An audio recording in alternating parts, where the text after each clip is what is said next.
Hello, so ako si Madam P at ito yung reading natin for Cancer, Sun, Rising, Venus, Jupiter, Cancer. Meron nga pala tayong special channel for water sign since si Cancer is water sign. Feel free to check it out, Water Sign Philippines. Let's start.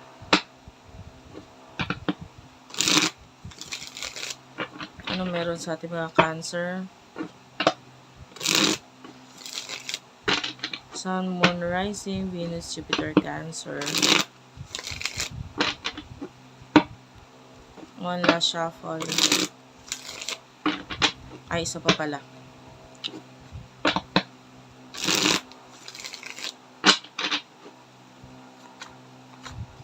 Cancer. Main energy mo, Cancer. Five of Swords. Six of Pentacles. Taurus, Virgo, Capricorn, Gemini, Libra, Aquarius.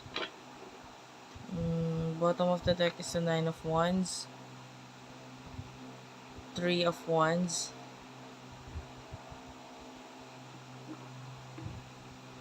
Cancer.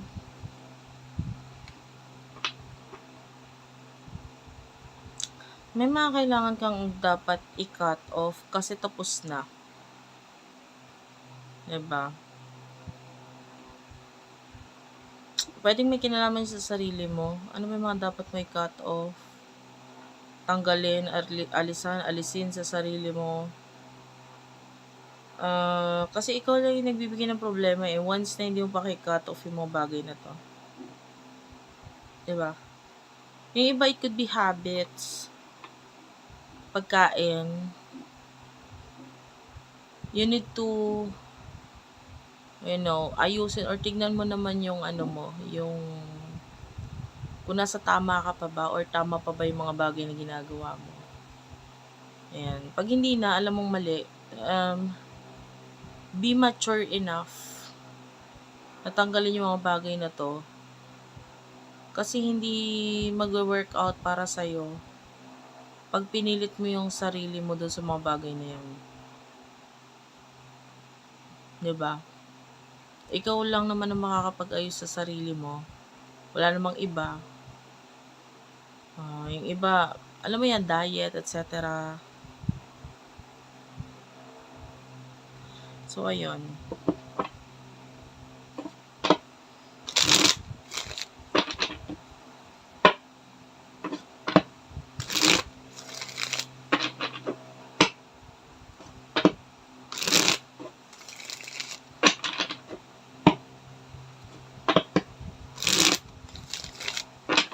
Person na kakonect mo.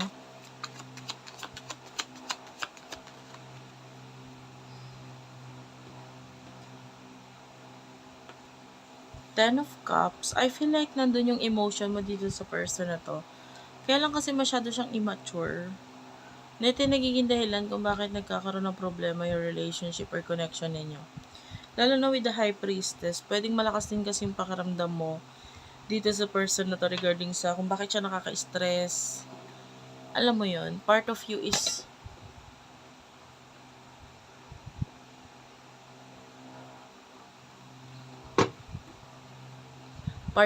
parang I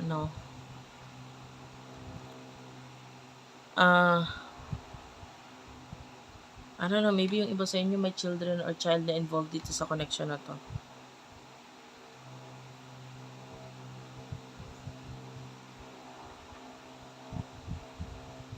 Parang may mga ginagawa siyang hindi maganda.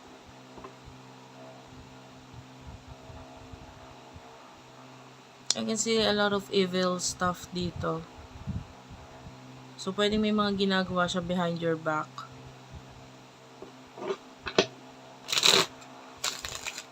Ano yung emotion ninyo sa isa't isa?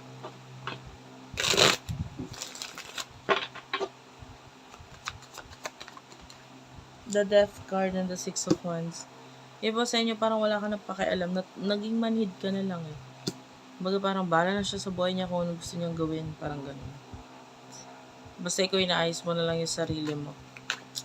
Maybe this is an ex already. Or yung iba sa inyo, kung may relationship sa inyo, parang ngayon, sanay ka na kasi na nasasaktan or sinasaktan itong person na to. Kaya parang nag-i-enjoy ka na lang sa kung ano yung mga makakapagpasaya sa'yo. Four of Cups, actually parang pinoprotektahan niya yung sarili niya ngayon. Kasi parang hindi na siya sigurado sa'yo or sa pagmamahal mo mismo. Sa mga kaya mong ibigay sa kanya. You're dealing with a person who is, yung iba, this could be a person in the past.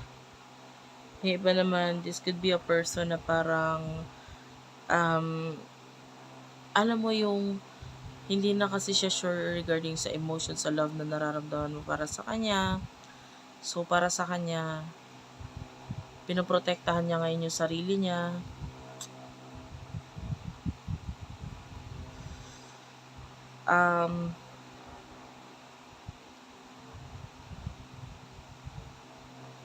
Sabihin na natin medyo immature siya or medyo mas bata yung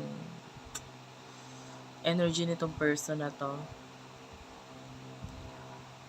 Masyadong bata siya yung ano niya.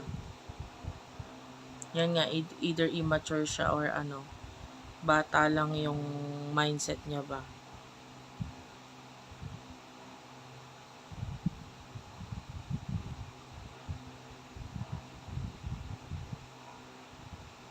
Mataas kasi ego niya eh.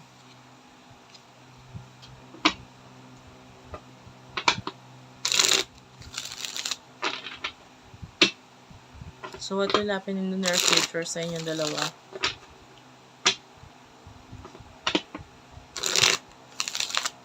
In the near future sa inyong dalawa.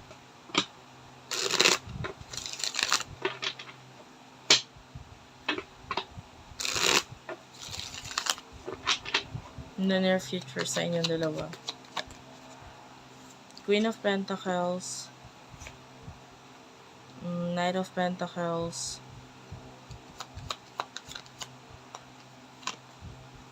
The Empress. The Devil. This Capricorn energy. Clarify natin. What's with the Devil? Three of Wands. I'm sorry to say, kasi I feel like hindi kasi kayo compatible or hindi kayo match nito person na to.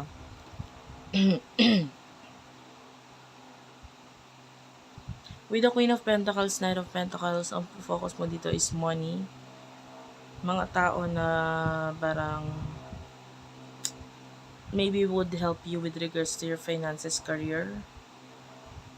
Okay. Yung person na kakonect mo, medyo lang talaga to. Nagpo-focus sa self-love, self-care, being happier, you know what I mean. Tsaka nandun siya, I don't feel like match kayo talaga. Kasi siya yung tipo ng tao na marami pa siyang gustong matikman or maranasan sa buhay niya. Three of Wands.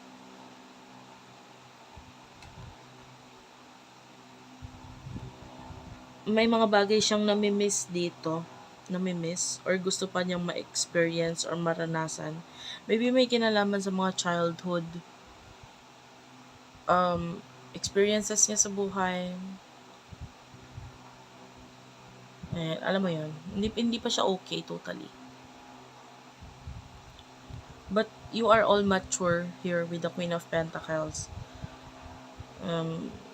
Ayan, at saka ang focus mo is stable money, income, etc. Yung person na to, wala pa siya kasi sa ganun eh.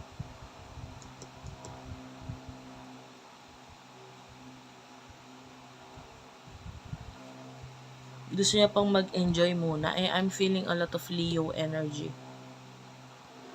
Ayun. So, thank you for watching. I love you all and bye-bye.